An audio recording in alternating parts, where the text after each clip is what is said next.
I'm honored to welcome to Hampshire Khalil Gibran Muhammad. Thank you.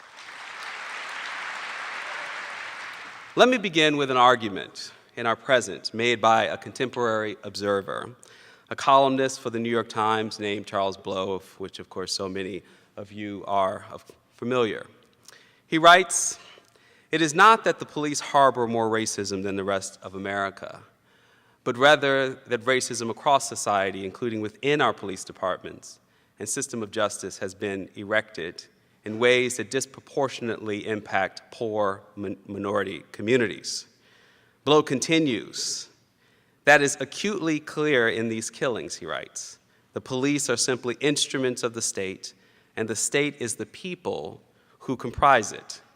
The police are articulating a campaign of control and containment of populations, and that campaign has the implicit approval of every citizen within their jurisdictions.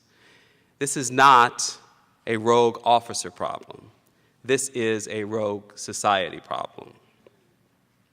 A system that has been erected to control and contain populations. That is Blow's argument, and he is not alone. Many of you have read by now Marissa Alexander's much celebrated and critiqued The New Jim Crow, Mass Incarceration in the Age of Colorblindness, where she argues that the war on drugs was a calculated set of policy responses against the legislative implications of the civil rights movement. It was a racial backlash, she writes, fueled by a Southern strategy to stoke fears of black crime and disorder, moving from the South to the North and its suburbs.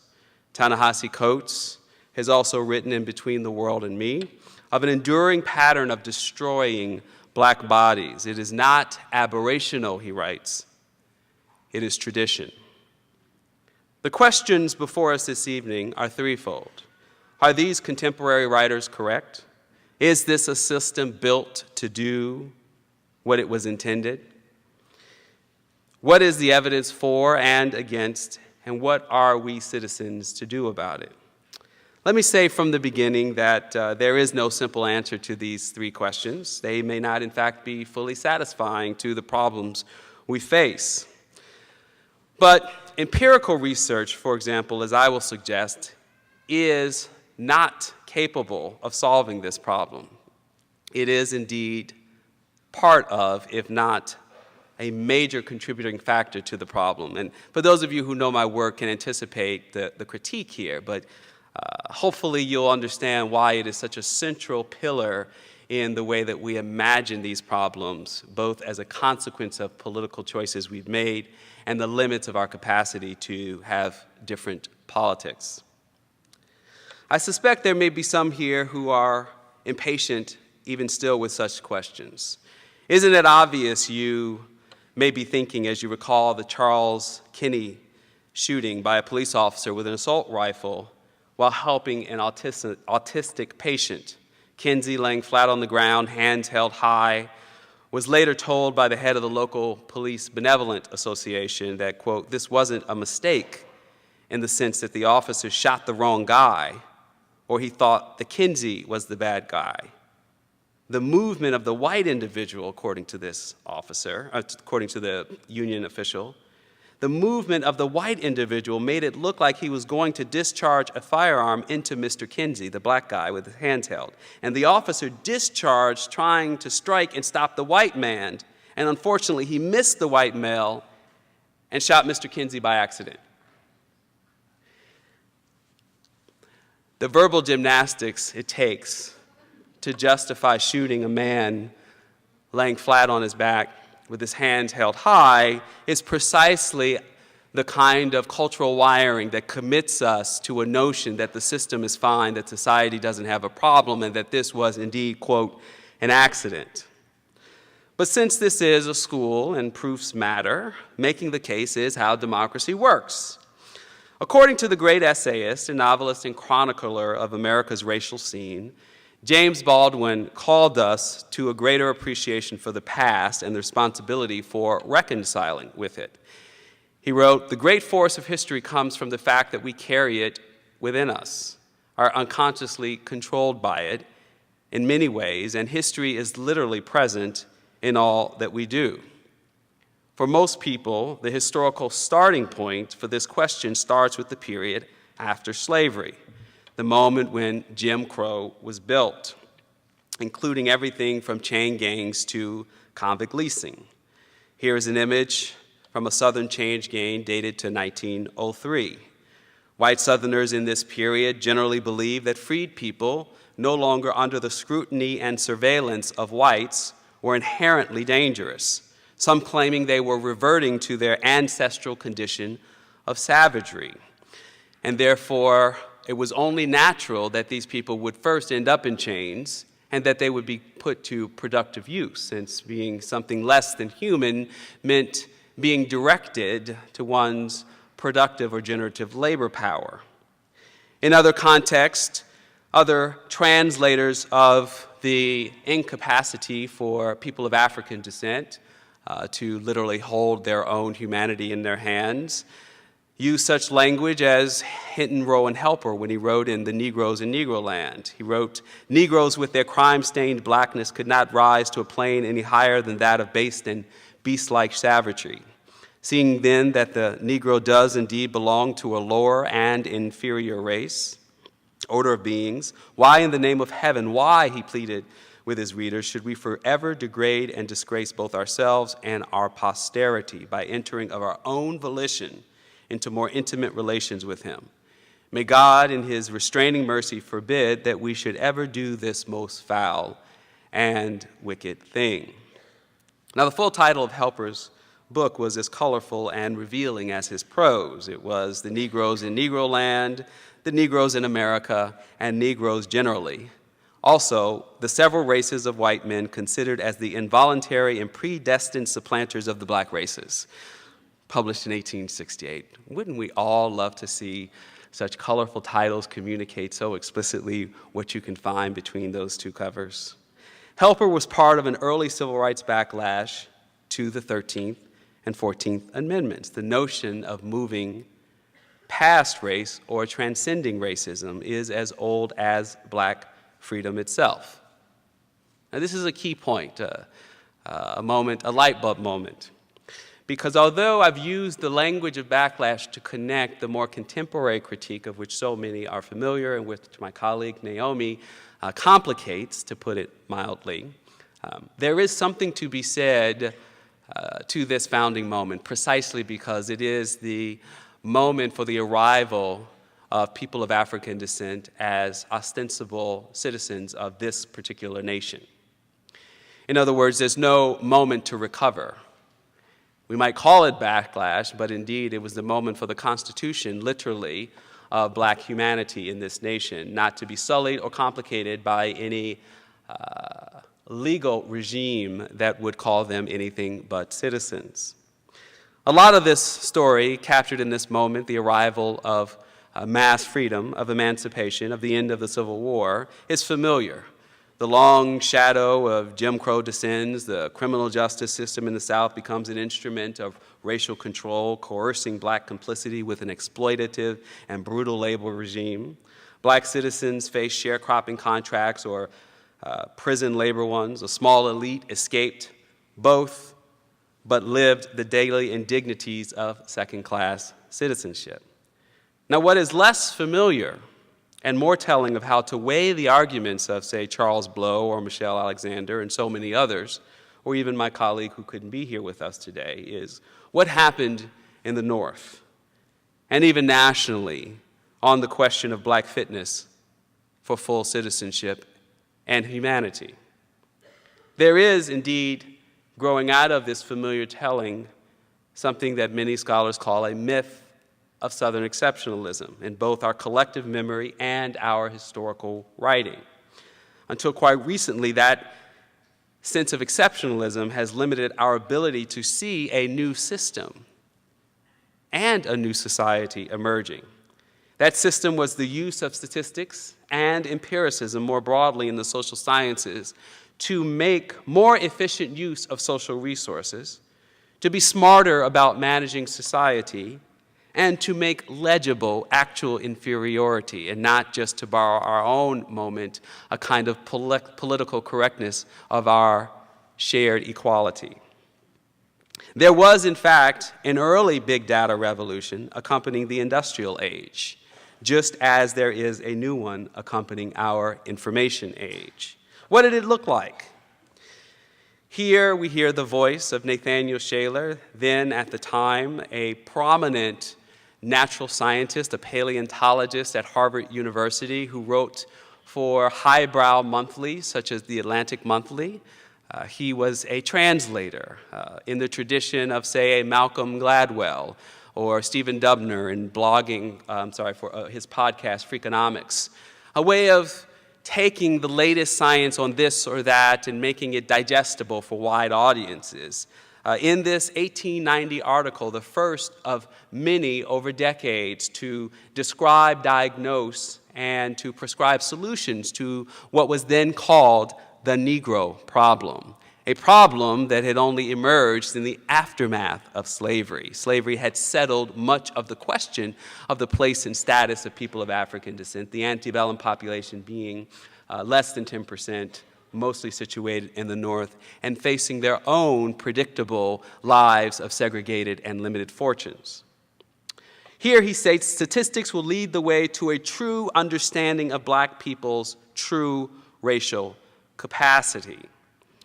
For him, Shaler thought himself a better thinker, smarter, more objective than a man like Hinton Rowan Helper with his Negro Land, Negroes in America commentary. He self-identified Shaler as a friend of the Negro, and his call anticipated the calls of so many others, including a man named Richard Mayo Smith, who just 3 years later, writing for a new publication of the Association for American Statistical Analysis, writes, statistics will put the United States in a position to analyze to better advantage than ever before the effect of race character upon institutions and of races upon each other. Now, we live in the long shadow of this early big data, and we certainly seem not to have divorced ourselves from our ever-increasing dependence upon it. So much so that some of you might have heard of Cathy O'Neill's book, Weapons of Math Destruction, where she looks at algorithms and the increasing reliance upon algorithms to, ironically enough, and if Professor Murakawa were here, she would make this point at some point along the way, that we think by eliminating discretion and the messiness of human beings and their capacity to make mistakes by shifting the burden to computers with their simple logic and lack of bigotry, that we can escape from prejudice, that we can reach a higher plane of civilization. But in fact, those algorithms are no more capable of escaping bias than we who build them. A contemporary of Nathaniel Shaler's was one of the first to take up the opportunity to translate the racial capacity of black people through this new social science discourse. It's also important to note that it wasn't at all obvious in these early days that it would supplant biological determinism as the gold standard by which to rank races in the world. Globally, many of you know that eugenics begins in Europe, the dawn of the 19th century, following after a number of natural scientists had ranked races, but they had not yet turned fully to biology to study differences in society. Much of this translated literally in the size of brains, or the shape of noses, or the brow, texture of one's hair, body odor. And you all know, of course, that Western Europeans were generally more advanced, according to biological determinism, than Eastern or Southern Europeans, that Asians were more advanced than Indian Asians, and Africans brought up the rear. This was generally the state of play at the time. But it was an unstable enterprise, and it was unstable and unresolved precisely because by the rules of science, people could not reproduce their findings. Turns out that the brains pulled from the head of an Englishman who was known to be an esteemed scientist turned out to be much smaller than the head pulled from a Nigerian man. And therefore, by the rules of correlating size of brain to intelligence, it all came crumbling down. It's in this moment that a man named Frederick Hoffman makes this unexpected discovery.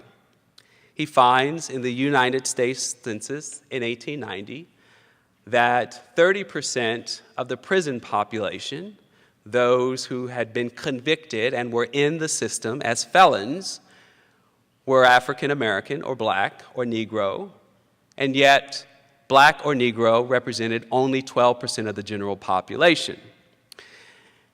Now, it's hard for us to go back to this moment in time and fully appreciate how novel this empirical finding was. I use the word empirical for a very explicit reason. This was a fact. This was not a construction in the sense that someone made it up. It was true that according to that count on that given day, the self-reported evidence of black people in some penal capacity were nearly 3 times overrepresented in the United States in 1890. A brief little bit of context, though. Turns out that the 1890 census was the first authoritative census to measure the health and welfare of black people in America following the Civil War. Why was this important? It was important because at no point prior to 1890, and more particularly before the 1860s, was there much of a need to turn to such data to make a claim about black people's inferiority. It didn't stop scientists from looking for evidence, and there was a very frantic body of research to do just that. But in a world destabilized fundamentally by the abject reality of mass freedom of 4 million people who had overnight moved from being enslaved to being human beings to being citizens of the nation, people could not rely on the old science. The 1870s and 1880s census reports were deemed fairly unreliable because of the devastation of the Civil War and the sampling techniques therein. It was then in 1890 that we saw the great emergence of a set of authoritative data arriving at precisely the moment that a man like Nathaniel Shaler is calling for us to turn to behavioral sciences, that is, the study of human beings in society and all of the statistical artifacts they leave behind, as perhaps the best and most reliable evidence to determine where they should rank in society. Frederick Hoffman, a German immigrant and a statistical maverick, call him the Nate Silver of the first big data age, took Shaler up on his offer. He pioneered for the first time a way of seeing crime statistics as a measure of black fitness. This was happening in other places, but had not been applied to the, quote, Negro problem. What did Hoffman make of it? Here we hear one of many quotes in a book he publishes in 1896, which is primarily concerned with health mortality statistics. Much of the book was concerned about health differences among blacks and whites. Hoffman spent by then much of his career as an actuary working in Newark, New Jersey for Prudential Insurance Company. And in that business, the point was to know or to predict when various groups would die so as to adjust premiums for the purposes of extracting the most profit in this dirty enterprise I call insurance. Nevertheless, Hoffman says this: the city Negro brought into direct competition with the white race has usually but one avenue out of his dilemma: the road to prison or to an early grave. Now, it's not obvious, again, for my students in the room, that from this empirical fact to this statement that those two are, in fact, sealed, and that the fate of black people is determined either, and particularly men, by premature death or incarceration. So the framework for analysis comes at precisely the moment when Ida B. Wells and W.E.B. Du Bois are coming into their intellectual maturity. A woman and a man who would go on to produce some of the most influential scholarship on the Negro problem from the perspective of the colonized in an internal colony known as Jim Crow America. I'm sorry.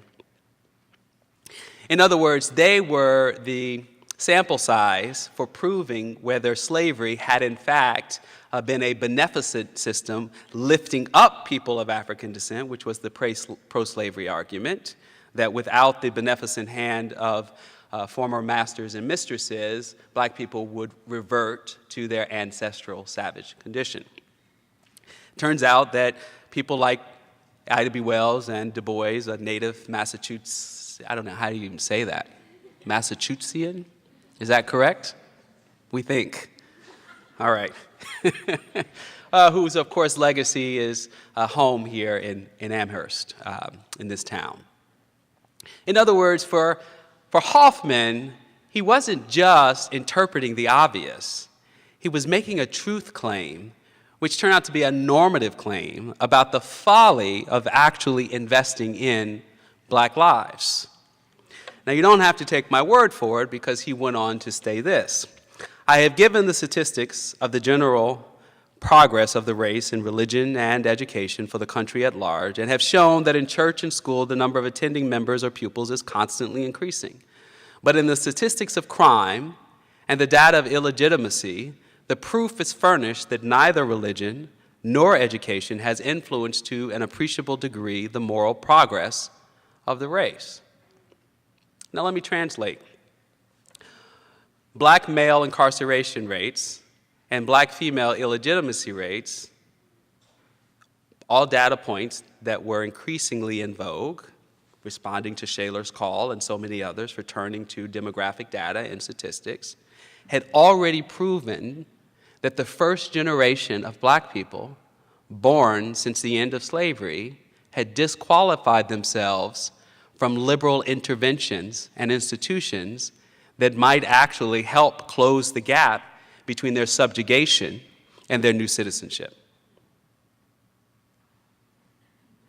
Schools and religious institutions were two of the main institutional investments, often by northern black and white liberals associated with various religious institutions, the AME Church on one hand, various missionary societies and Protestant denominations on the other, actually helped to build the infrastructure of learning and religious training in the South. Hoffman was calling all of that into question based on crime statistics, based on evidence that crime using census data was a problem. Now, I've left it to your minds to speculate what was underlying those crime statistics. What was the truth of those crime statistics? Was it, as Eugene Genovese wrote in 1969, one of the leading and most progressive slavery scholars of the late 60s, who turned to a bottom-up approach to understanding the experience of the enslaved and Roll Jordan Roll? Did Eugene Genovese get it right when he said that black people had long taken to stealing from their enslavers as a habit of survival, which then crossed over into freedom as a bad habit that kept them in a condition of criminality, that it had, in his own words, become a way of life? Which it turns out actually shows up in a former professor of mine, David Oshinsky's work, Worse Than Slavery, where the line separating Southern contemporaries' understanding of the circumstances of criminality have too often colored our historiographical writing of this period, as well as our collective memory of the period. So to answer your question, how many of those 30% of those mostly black men, 90% of that population was black, were male, how many were innocent is a question we can never answer. And one could argue that the search for the truth of that disproportionality is the same search that so many criminologists, like hamsters on a treadmill, continue to search after today, with their various and sophisticated regression analysis disaggregating for all sorts of things, from income to zip code to education, to arrive at the obvious, which is we have no idea how to even explain innocence in a country with a system built such as this one. Now, what we do know is that the deck was most certainly stacked against black folks, and that a body of laws from black codes, which were eventually ruled unconstitutional, to pig laws, which enhanced felony charges for people stealing farm animals or foodstuffs, definitely set the frame for what would eventually become a problem of convict leasing and chain gangs. In other words, an incredibly coercive criminal justice system, not for the purpose of mass incapacitation or eventual mass incarceration, but for the purposes of striking terror in the hearts and minds of black people, lest they accept the collective rules of society.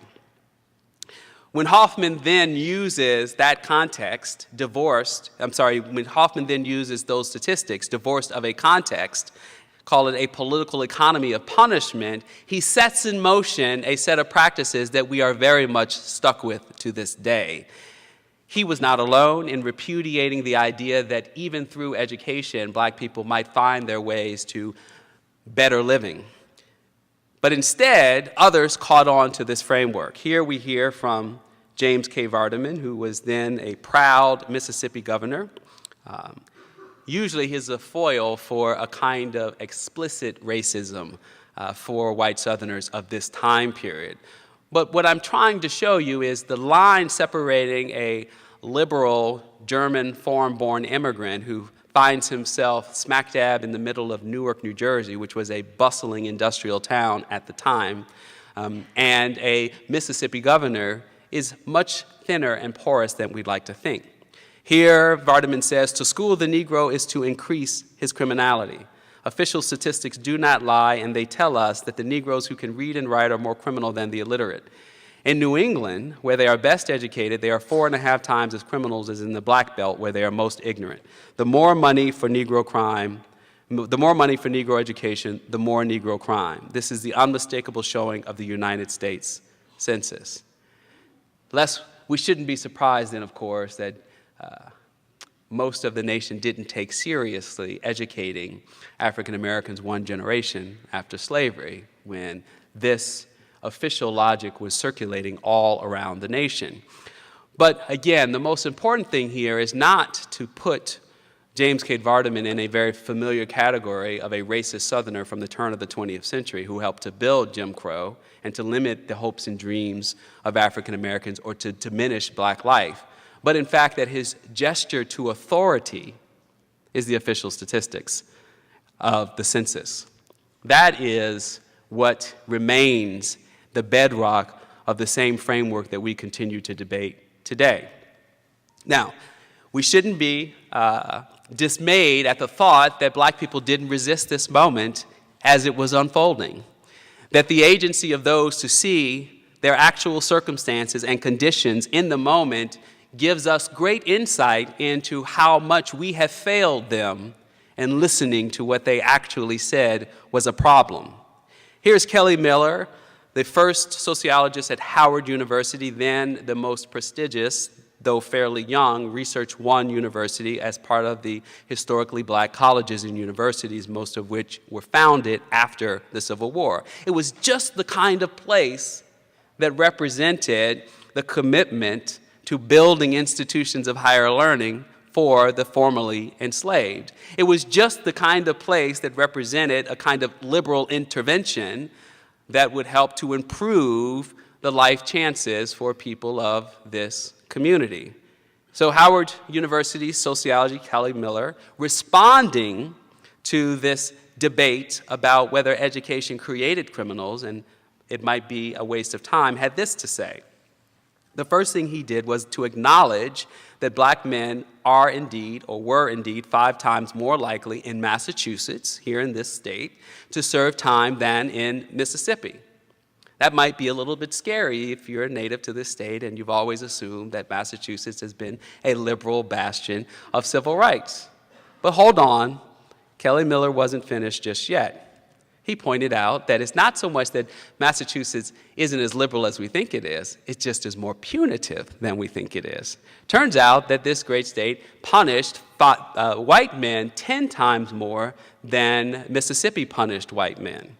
Now, you know the obvious reason, because Massachusetts, as an original colony, was much older, much more committed to bureaucratic forms of government, had much greater capacity to incarcerate people, to arrest and to incarcerate them as a result of a fully functioning and mature criminal justice system, unlike Mississippi, which was literally still in the Stone Ages until the middle of the 19th century.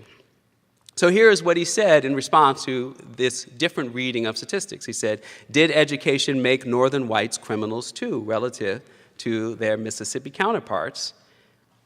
Or shall we foster the bliss of ignorance only when it is found under a black skin?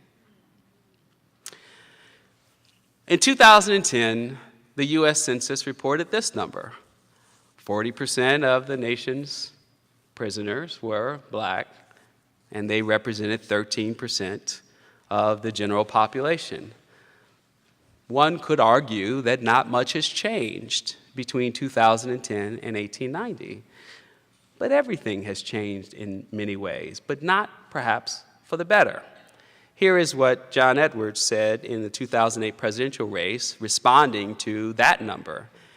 He said, when you have young American men who are completely convinced that they're either going to die or go to prison and see absolutely no hope in their lives, they don't see anything getting better.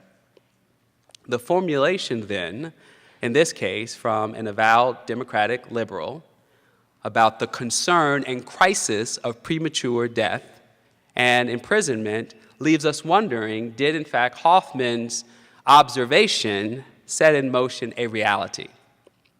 And have liberals been able to escape that framework in ways that they often think they are capable of?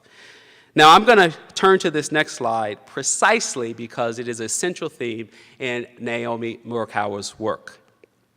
For her, the critique of liberalism turns on the problem of resorting to a discourse of damage and pity, which ultimately leaves even liberals with the same notion of the diminished humanity of black people.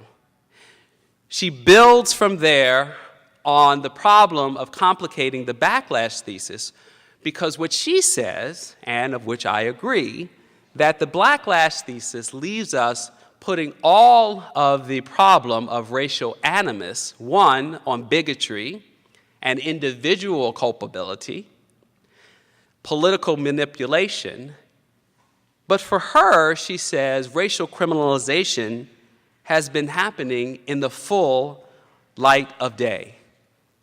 The difference between the individual and what is in their heart versus a system that has perpetuated racial criminalization, as she writes, in the full light of day looks like this. This is Willie Horton being rearrested after, in this great state, being released by former Governor Michael Dukakis. This is a hackneyed, cliched, and well-known story, but it is a major pillar, as is true in both Michelle Alexander's work and in Ava DuVernay's new documentary, 13th, in explaining how we went from the possibilities of civil rights and integration to the realities of mass incarceration today, or more particularly, the continuing echo of the antagonist in Birth of a Nation, whose fiendish desire to rape a white woman culminates in her taking her own life, and then the Klan coming to the rescue. So Willie Horton is figured here as evidence for a liberal critique of conservative racial backlash to the civil rights movement. And to the right, however, is a contemporary piece that is part of the origin stories that Murakawa tells in The First Civil Right of Bigger Thomas. This is a drawing by the black artist Charles White named Native Son, inspired by Richard Wright's book, of which the main character, Bigger Thomas, kills a white woman because he's afraid he will be accused of rape when he's trying to assist her.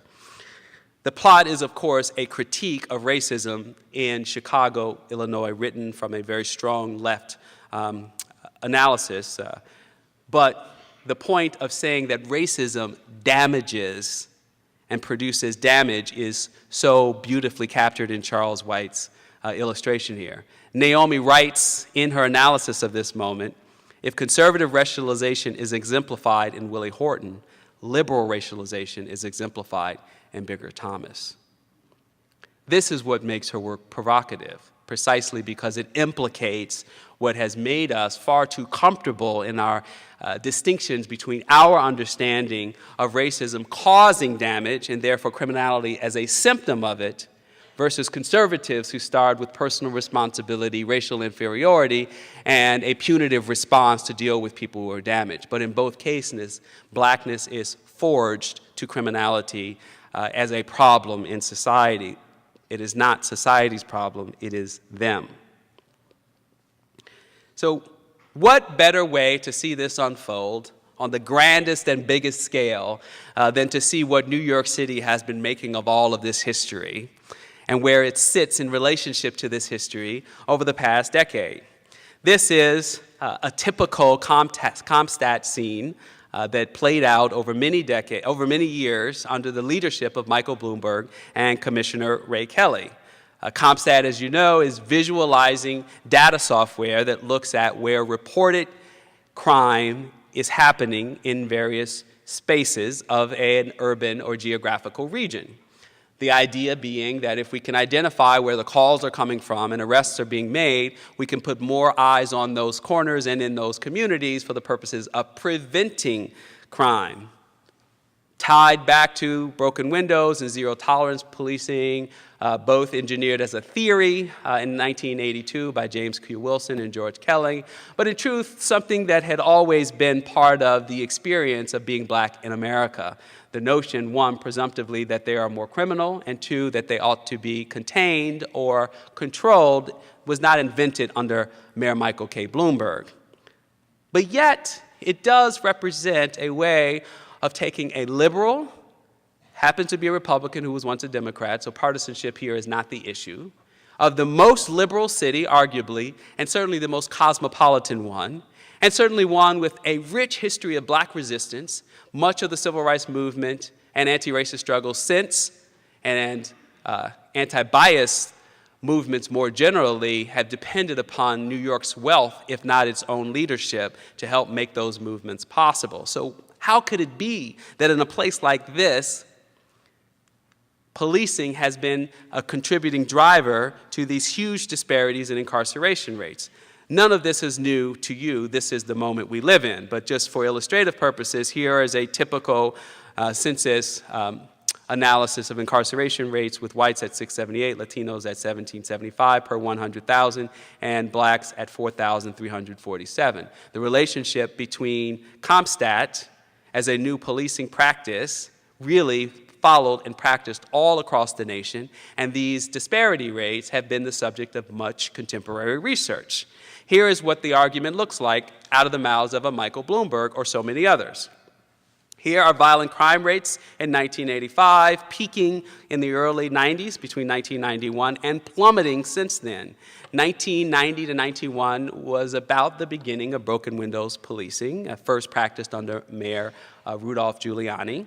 And for Bloomberg, who for 12 years instituted stop and frisk policing as a formal practice, managed to stop 4.4 million people, 90% of whom were innocent, and a similar number, and innocent is a complicated word, and we'll talk about it in just a moment, but essentially 90% of whom received no citation, violation, or were even arrested. And of those, 52% were black, another 30% were Latino. Was this defensible? Absolutely, according to Bloomberg's logic and his data, because for him, this line looks this way precisely because stop and frisk looked like this. And so with these facts, both the facts of the violent crime rate dropping, a fact, and the fact of their policing practices, Bloomberg was certain that he'd been doing the right thing and defended to his final hours in office that people didn't do well in math if they couldn't understand why stop and frisk had not been a successful anti-crime policy to save whom? To save black lives. This is who was arrested under such policies in New York City. Now, again, I'm not going to digest all of this for you, but just to say illustratively that the most summonses were for consumption of alcohol on streets, followed by disorderly conduct. So for the small number of people who were actually given a summons or arrested, here were their charges: public urination, a bicycle on the sidewalk, operation of motor vehicle in violation of safety rules, trespass. In other words, these would be called at best status offenses. This is what the criminalization of poverty looks like in the biggest, wealthiest, most cosmopolitan, liberal city in the world. Was it distributed evenly? Absolutely not, as indicated by this illustration with the pie chart of blacks, Latinos, whites, and others. Now, one, if they believe that there's no racism embedded in this data, that the data's clean, and that Bloomberg's liberalism shouldn't be questioned, then one has to assume that whites don't consume alcohol on streets, don't engage in disorderly conduct, don't urinate or piss in public, as my mother would say, don't ride their bikes on sidewalks, don't break traffic laws. I leave that with you to consider. But as you consider it, think of this. When asked the question on Meet the Press in August of 2013, then Commissioner Ray Kelly was asked, is stop and frisk racial profiling? This happened to be in the midst of a federal trial, Floyd versus Davis, which resulted in a decision that essentially said various parts of stop and frisk violated the constitutional protections of U.S. citizens because they were racially discriminatory. She essentially didn't throw the baby out with the bathwater, but disqualified certain practices within what was then called stop, question, and frisk. After that decision, not before, Ray Kelly is asked by David Gregory, then host, now replaced by Chuck Todd, it doesn't mean, as he says, that people are not doing anything wrong. If you look at the statute, it says reasonable suspicion that individuals may be about to commit a crime. There's a preventative aspect to this. People say innocent. That is not the appropriate word. This is the standard law enforcement practice around America. So just so we are all clear about this, the preventative aspects of stopping people actually means they're not innocent. Because what? I don't want to be too casual about this or snarky, but point to me anywhere in the Constitution where it says you're anything but innocent until proven in a court of law, or in this case, 92 to 97% of plea bargains. None of which occurs in the case of a police encounter on the street that doesn't even result in as much as a ticket for 90% of those stopped. But here is the defense. Now, how could this be? How could such a defense by these liberals be articulated? Naomi would call this procedural justice. Because they've been told to follow a set of policies and practices about how to save black lives using this form of policing, it can't be racist if they're literally doing what they were told. If the system was built to perform this way, how could this be a broken or racist system? Now, just in case we wondered whether or not they'd gotten a little bit of help in the same way that Governor Vardaman reached for the U.S. Census to say that official statistics do not lie, what might we expect a Ray Kelly to reach for to make such a claim? We think the reasonable criteria presented to us by the Rand Corporation, an institution that has been in existence for 100 years, says to take a look at racial profiling to determine if it happens, you should first look at the universe of people who are the perpetrators identified by the victims of violent crime, and in New York, that universe comports to the racial makeup of the people being stopped. So let's get this straight. Because a social science, nonpartisan research institution, these are the kind of people who stand in the footsteps of Nathaniel Shaler or Richard Mayo Smith or Frederick Hoffman. That's what they do. They're demographers and social scientists. Because they said it's okay to do stop and frisk against people in their own community because those people happen to commit crimes against each other, it can't be racial profiling. That's the logic articulated here. But isn't it fascinating? Imagine yourself watching this on Sunday morning, and the police commissioner of New York just referenced something called the Rand Corporation. For the average viewer, it means nothing to them, and then tells us that it's been around for 100 years. That means we ought to listen to what the Rand Corporation says. But if you've been standing in the footsteps of this history all this time, you might actually see that as a smoking gun for the problem itself. So, just to pick on New York City mayors a little bit longer, here's another way of saying the same thing. In the midst of the ongoing debate about state violence and police shootings of black men and women, Rudolph Giuliani says, "I find it very disappointing that you're, those pesky Black Lives Matter activists, are not discussing the fact that 93% of blacks in America are killed by other blacks. I would like the attention paid to that." Isn't that the same logic as what was articulated by Ray Kelly? But it's not just a logic that flows in the defense of this crisis, it's a logic that's always been with us. Here is an illustration from the Atlanta race riot of 1906. Why do we have an illustration? Why does it happen to be in French? Because there were no photographs for the press. It was still a time of drawing, although photography had been invented. And two, the American press did not cover critically what white people were doing in these racial pogroms directed against the black community. In this particular instance, it was a very racially charged gubernatorial race between two competing opponents, and both of them arguing in part on what they would do to the future of black people who were always seen as a potential threat to white lives in the New South at the time. An allegation of a rape resulted in wide-scale racism and violence directed towards the black community, and this is what Le Petit Journal drew to capture the moment.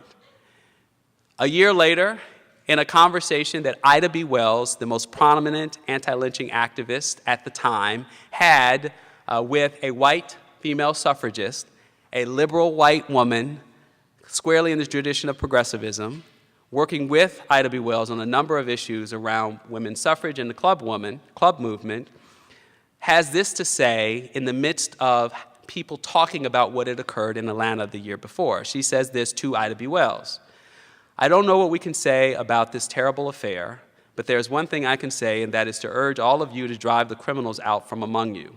Have you forgotten that 10% of all the crimes committed in Chicago last year were by colored men, less than 3% of the population?" In other words, that she's not going to have a conversation about racial violence, about systemic racism, as long as black people show evidence of disproportionate crime statistics in their own communities. Now, we could stop there, and I think I would have done a pretty good job complicating whatever historical notions you have about the nature of this contemporary crisis and debate that is playing out between, say, Alicia Garza and Rudolph Giuliani. We might just end the conversation there, and I'll take questions with Chris. But it's way more complicated than that. Why? Because there's no obvious evidence that crime statistics had to prove the unfitness of any particular group. Because it turns out that the same person, Hoffman, who helped to circulate for the first time this national discussion about the disproportionate evidence of black people in our nation's prisons, turned out to say this 4 years before he wrote that: "The study of statistics of suicide, madness, and crime is one of the utmost importance to any society. When such an increase has been proved to exist, it is the duty of society to leave nothing undone until the evil has been checked or been brought under control. The health of the people must come before the wealth of the people. We must be far from truly civilized as long as we permit to exist, or as accept as inevitable, conditions which year after year drive an increasing army of unfortunates." Wow! "To madness, crime, or suicide. It is the struggle of the masses against the classes." So the same person who equated crime statistics for men and illegitimacy rates for black women as being proof that neither education nor religion would help them along their freedom path is now saying that an army of white unfortunates who are turning to madness, crime, or suicide represents a fundamental challenge to society because it is a reflection of our class problem in society. That's what he's saying. Same person. But he wasn't alone, because so much of the progressive response to the actual reality of inequality in the industrial age, a problem that for people living through that moment was akin to the crisis of inequality in our information age, had a very different response to growing evidence of criminality and difficult lives, or what I think Donald Trump might refer to as living in hell, for whites in places like Chicago at the turn of the 20th century. Here's an illustration from a progressive liberal annual report of an organization called Central Howard Association that did prisoner reentry work for white men. Well, what do we see in the image? And I know some of you can't read the text or actually see what's going on. So let me describe the image first. First of all, they're all white people. It's an inner city. We know that it's a poor community because the house is missing shingles. We also suspect that this woman may have her hands full, literally, because perhaps she's had too many babies. She's been irresponsible with her sexuality. How do we know she's had too many babies, or what is implied by the image here is because she can't keep up with them. They're out of control. Two are fighting in the middle of the street. One is tugging at her apron. The other she's holding as a crying baby, reaching up for it. Another one is coming out of the apartment sleepy-eyed. She also engages in a category of degraded work, where her occupation tells us something about her moral fitness for full participation. She's a washerwoman. She's doing a kind of work that will almost become singularly black in the wake of the Caribbean and African-American migration as the 20th century unfolds. But lastly, every bad community and every bad neighborhood and every broken family comes with what? An abusive police officer on the corner. And so there you have, if I have a, no, yeah, it's not picking up on here. But anyway, the gentleman off to the right on the end of the street is protesting as a police officer carts him off the street. Now what's important here is this is the closest we can get to what has become an abstraction that all white Americans are not hardworking, or an abstraction that in every instance that black people are assumed to be dysfunctional and pathological because they don't have two-parent households and there was a lot of children, that we must be punitive in response. Turns out that this is what urban America looked like, certainly before the Great Migration of the first go-round, and even more particularly before the post-World War II migration in the 1940s and 50s. This was exactly what kept liberals and progressives up at night. This was exactly the problem that Hoffman gave voice to when he said, these are the army of unfortunates. They were all responding to the eugenics use of statistics to prove that if these people had Irish or Italian or Polish Catholic blood, that they were doomed to some biological fate of bad behavior and bad choices. The progressives tried to, and successfully, escape all of that. So what did they say caused crime? Did they say it was biological? Was it cultural? Was it because these were degraded people who had come from peasant farms in Europe? No, they said, so long as there are bad tenements, sweatshops, brutal policemen, bad jails, child labor, dishonest and grinding employers, saloons and gambling dens, so long as boys are taught to fight and allowed to carry firearms, so long as fathers are indifferent deserters, and mothers must maintain the family by the washboard, so long crime will continue. What will you do to help this association to prevent it? Can you imagine that there was a time when white men didn't take care of their kids? And white children shot at each other on the streets of urban America, as was true in so much of the work that Jane Addams spoke to and could be seen on the daily newspapers in places like Chicago? How could that be, given that we've built this massive criminal justice system, that we've engaged in stop and frisk policing so we can prevent crime by being incredibly punitive with this logic of racial criminalization, when in fact it didn't apply to these other groups? Just to illustrate, oh, I read that and you didn't see this. I'm sorry, I forgot to click. Well, anyway, I read it. I'm going to move on. I have things up here you don't have. All right. So again, just to close the loop on the contradiction, here is what Hoffman said in 1896 about how to read prison statistics. He said, prison and arrest statistics from Chicago, Philadelphia, Louisville, and Charleston, he's making a national claim, from states including New Jersey and Pennsylvania, confirm the census data and show without exception that the criminality of the Negro exceeds that of any other race of any numerical importance in this country. That's an empirical fact based on what we knew was going on in the South, right? Exceeds any other race based on crime statistics. But here's the interpretive dimension. Here's the frame. When the Negro learns to respect life, property, and chastity, until he and she learns to believe in the value of a personal morality operating in his and her daily life, the criminal tendencies will increase. No army of unfortunates. Know how criminals are made as an exogenous list of things, of structural forces working against poor people who are already stigmatized and put upon. Nothing more than respect, life, property, and chastity. This is exactly what came out of the Ferguson Department of Justice report.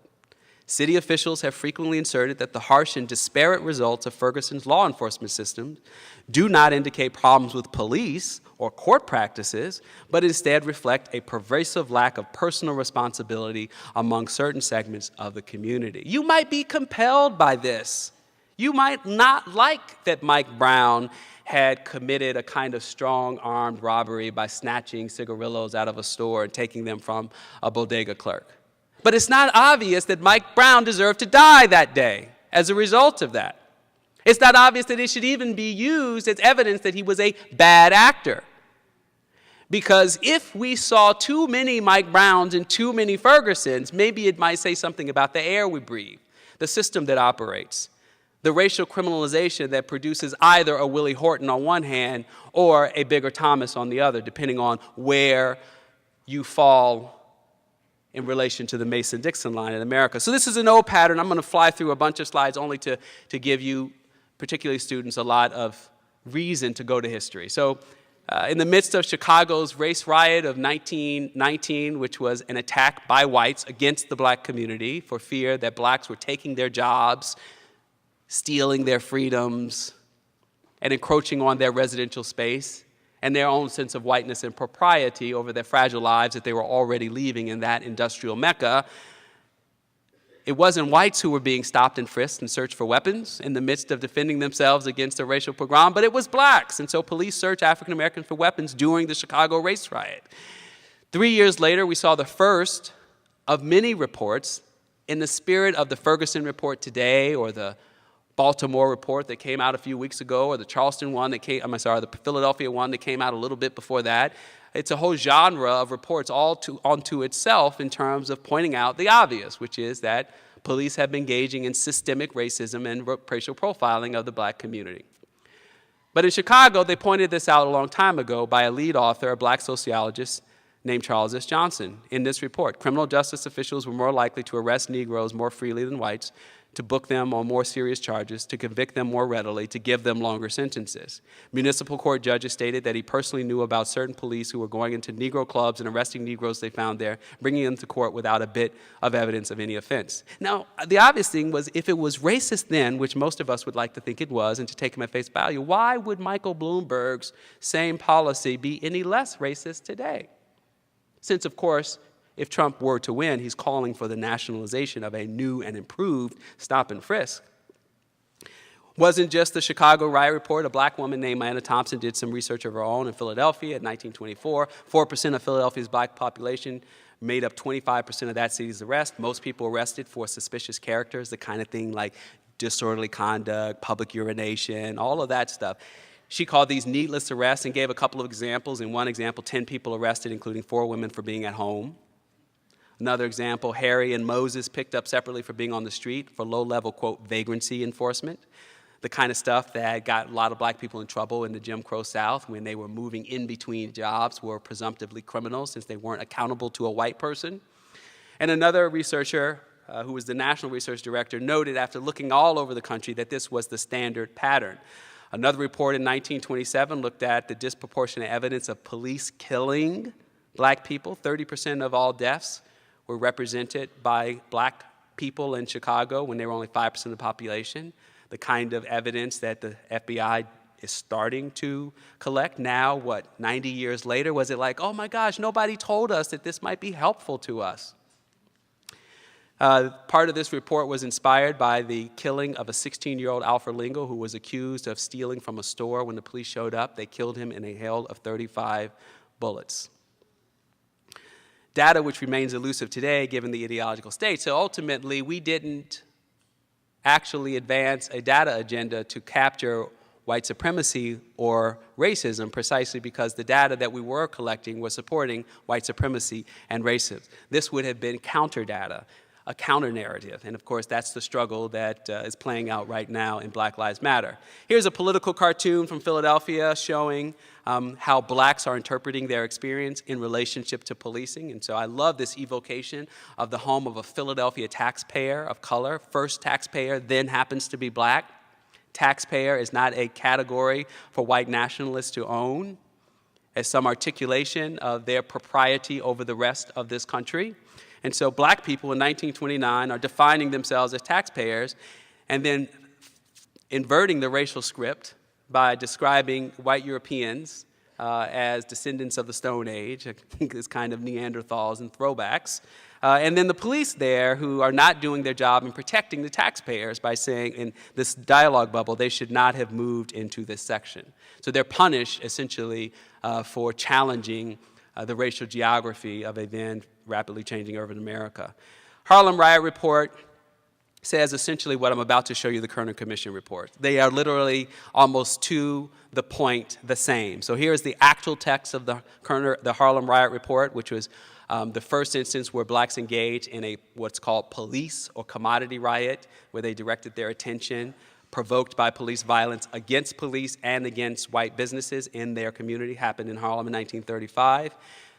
Here is the explanation for that. The police of Harlem show too little regard for human rights and constantly violate their blacks' fundamental rights as citizens. This was written by another black person, lead author E. Franklin Frazier.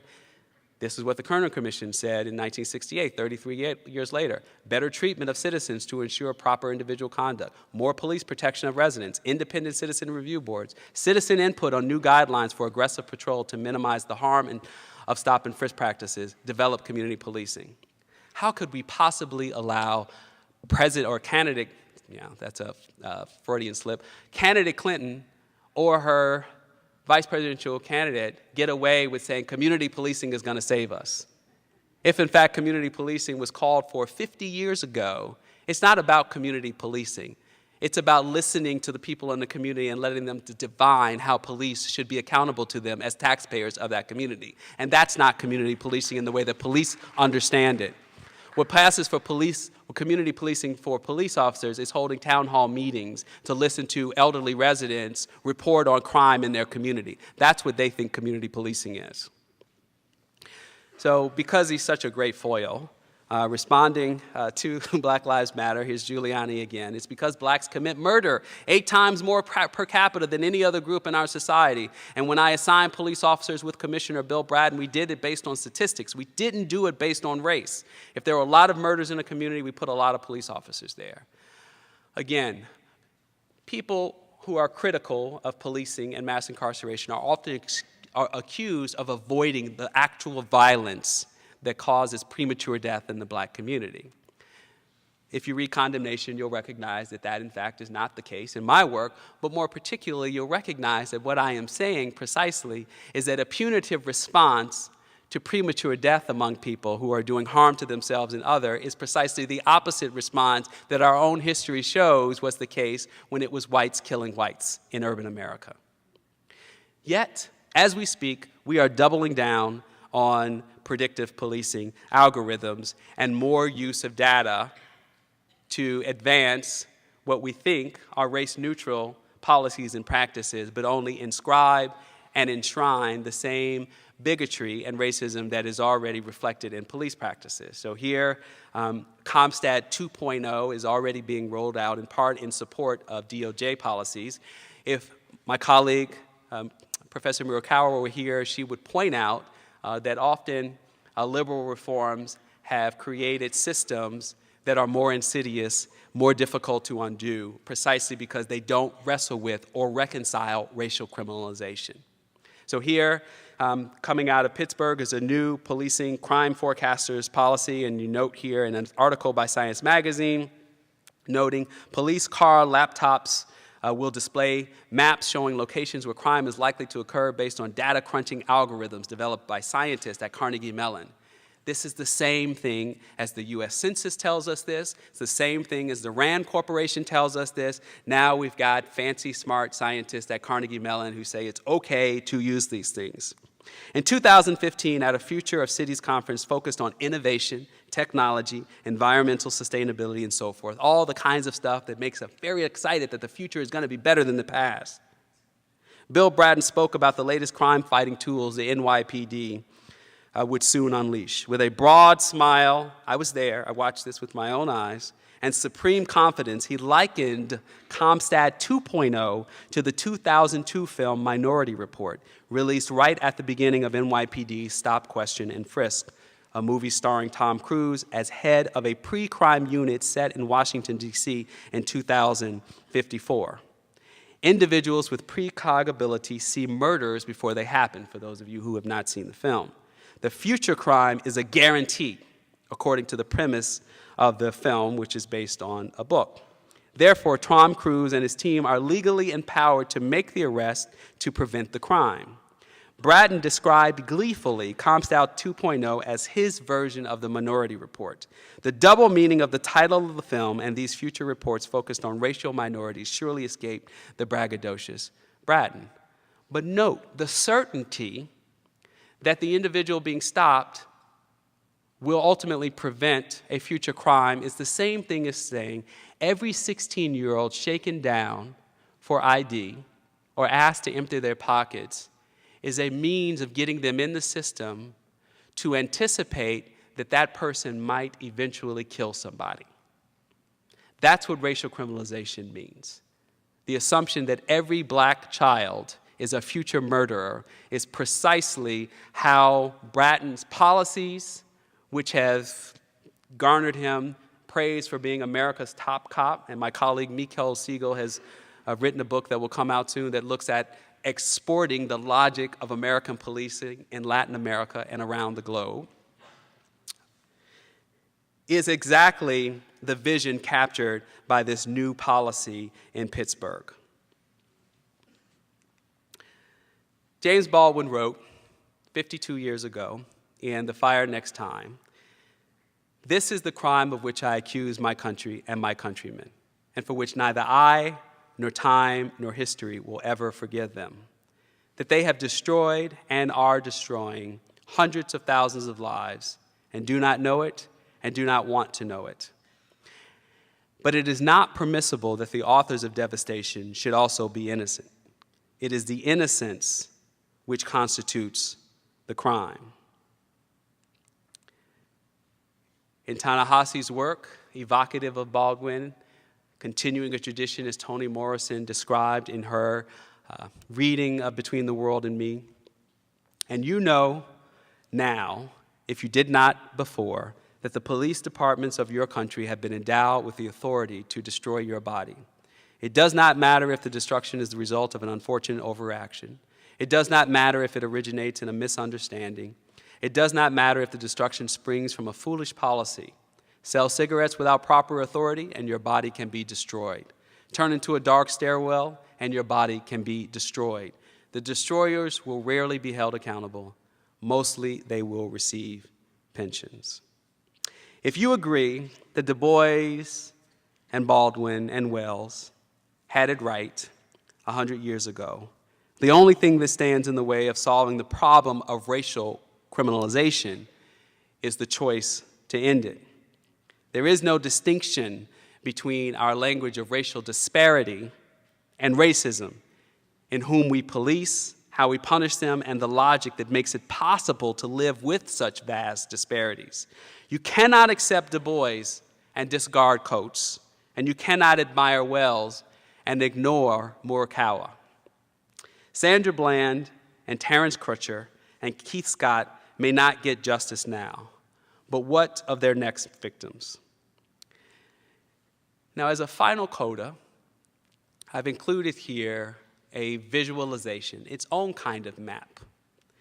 We've talked a lot about CompStat as a visualization of the crime that African Americans have been committing in their own communities as justification for racist policing and the logic of racial criminalization.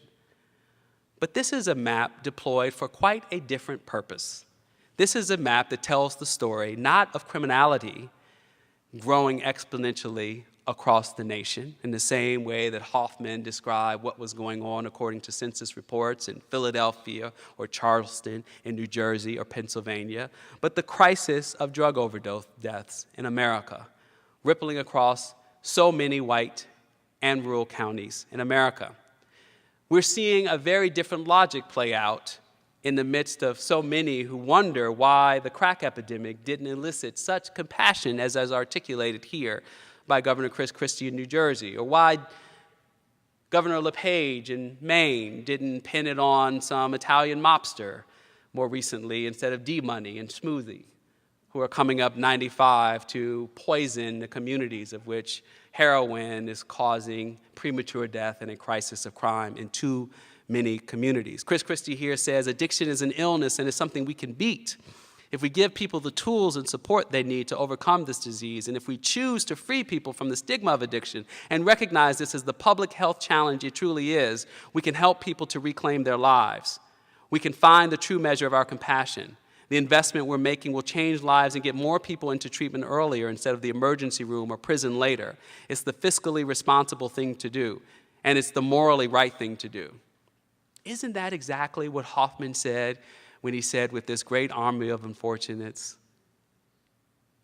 it's the health of the masses over the wealth of the masses? These histories have certainly moved in two different directions, but what binds them together is ultimately racial criminalization and the logic of it in American society. Thank you very much.